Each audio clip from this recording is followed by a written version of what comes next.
Hi, my name is Jeremy Haskell, and today's thought comes from today's reading in Numbers chapters 22 through 25. And it's a fantastic story. You got Balaam and Balak, talking donkey, blessings and curses. But I liked the end of the section in chapter 25, which is this guy Phinehas was Aaron's grandson who stopped a plague from God with a spear. And so this is an intense story, literally in a tent.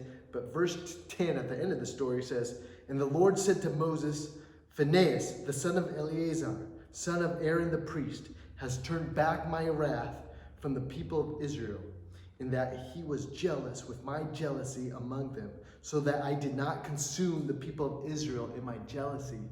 And so what caught my attention was this guy turned back the wrath of God.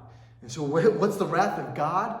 That's God's manifested anger. And why would he do that? It's because the God of the Bible, he's a just God. He's a God of justice. He's holy. And he does not, he is against all unrighteousness, all ungodliness. So sin is just missing the mark. And as the kids say, sin is any lack of conformity to or transgression of the law of God. And I like what Pastor Rick Boya says, that sin is anything you would think, do, or say that God wouldn't think, do, or say. I hope I got that right. But it's just falling short of the glory of God. And so the consequences of sin is big. And there are temporary consequences, but the big one is the wrath of God.